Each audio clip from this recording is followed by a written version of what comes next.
Hey guys, I'd like to say welcome to all of my new subscribers to the channel and welcome back to all my current subscribers. What we got here is another exciting episode on the 67 GTO project. If you've been following along, you've seen this car through all of the stages, and I think the last episode I shot was me in the paint booth putting epoxy primer on the trunk lid, which is now on a stand, the fenders over there, and there's some other pieces on the other side of the car, the hood and whatnot. Where we left off there was me putting epoxy primer on them after I had the media blasted. Kind of follow suit. The car, nothing has changed with this car. We're always uncovering more and more stuff, and unfortunately the fenders and the trunk lid followed that same line. On the trunk lid here, I'll come over here. On the trunk lid here, not only did we uncover a bunch of dents that you can see I've already stripped the epoxy off of them. I'm going to try to metal finish those out as best as I can. But I had to rebuild the entire back edge of this trunk lid on the outside and the inside. And it's pretty much a common problem with these cars. And what's really bad is this is a 1 year only trunk lid, so they are nearly impossible to find in non-rusted condition. So we had no choice but to fix this one. This is the second trunk lid we've had.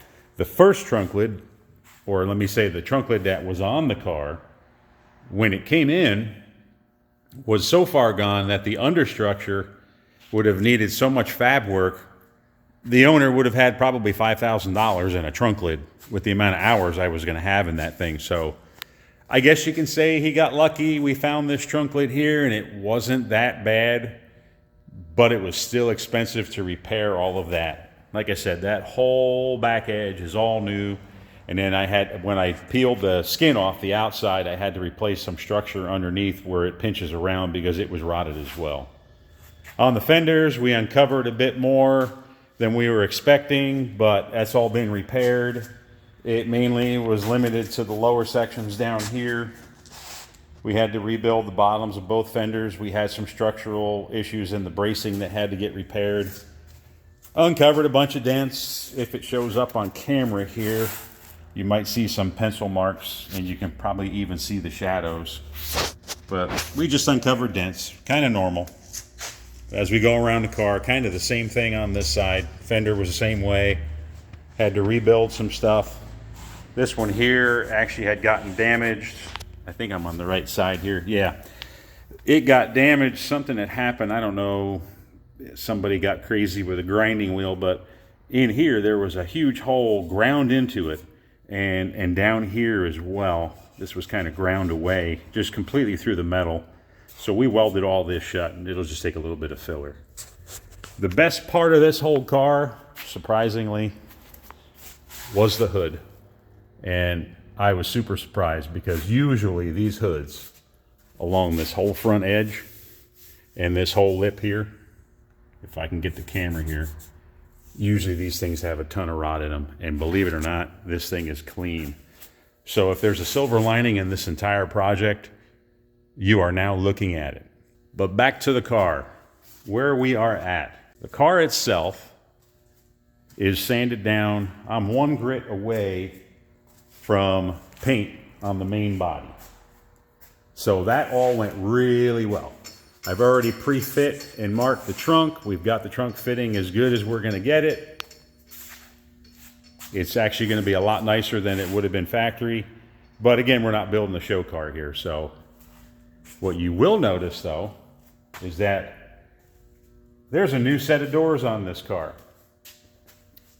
What ended up happening was the set of doors that were on the car were pretty rough. And they're sitting right here. Here's one of them.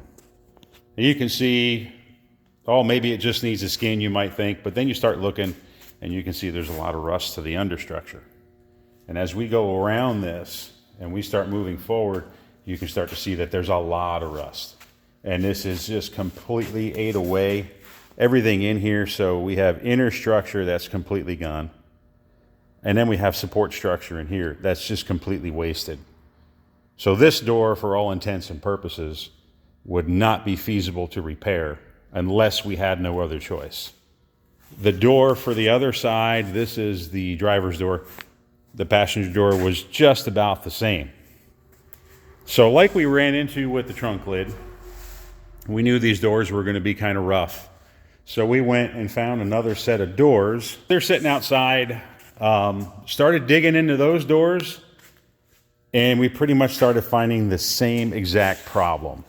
So what we had was 4 doors that I couldn't even make 2 good doors out of without it costing the customer just an ungodly amount of money. I was fortunate enough that I was able to find a new set of door shells because these were getting hard to get. Most of the suppliers I spoke with, nobody had any of these in stock. Both sides. Nope, don't have them, don't have them. Phone calls, emails, text messages. Hey, we'll let you know when we get them. And months had gone by. And then one day I saw on one of my suppliers' websites that they had listed it as in stock. Called them on the phone, verified that both of them were there, pack them up and ship them, and here they are. I am actually impressed with the fit, with these things being reproduction pieces. I'm very impressed with the fit to the factory fender. Those are factory fenders. You guys all know the whole car back here is all new, so this is all reproduction metal. And it does line up pretty good as well, and this is a different manufacturer. The only thing I had to do, you can see where there's some metal here, where there's some primer ground away.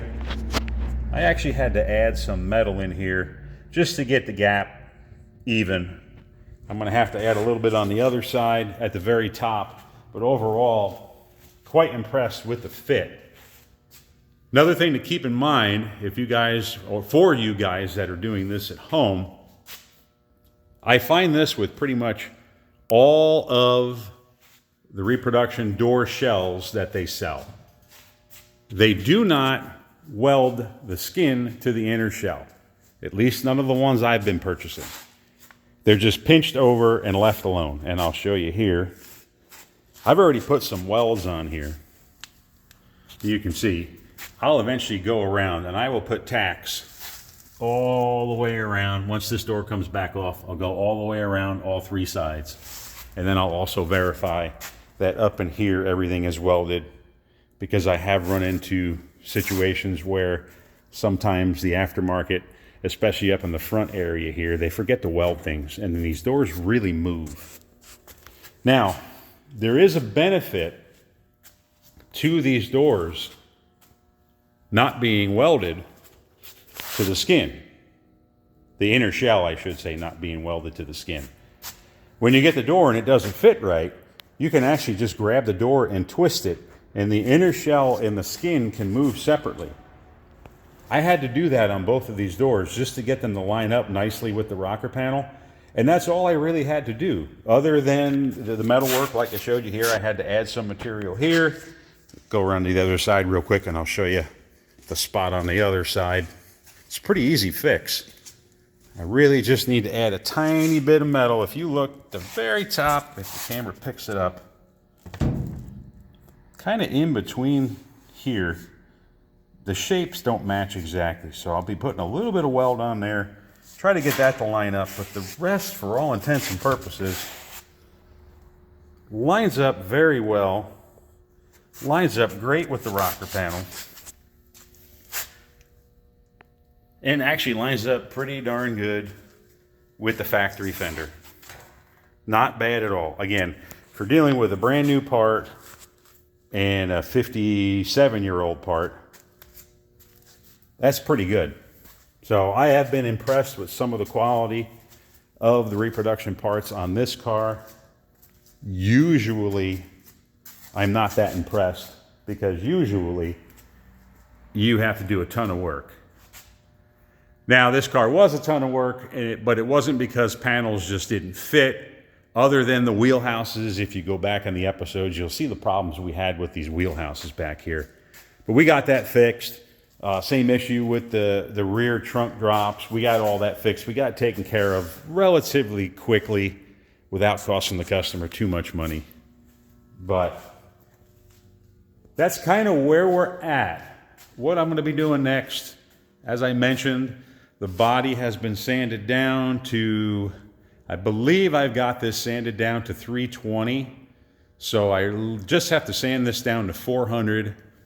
If we were going with a metallic, which we're not, I would actually sand this down to 600 or 800, but the main body is pretty much almost ready to paint. Everything looks great. We're going to work on these doors. We're going to get them welded and fitting exactly the way we want. They will get primed and body worked. Same thing with the fenders.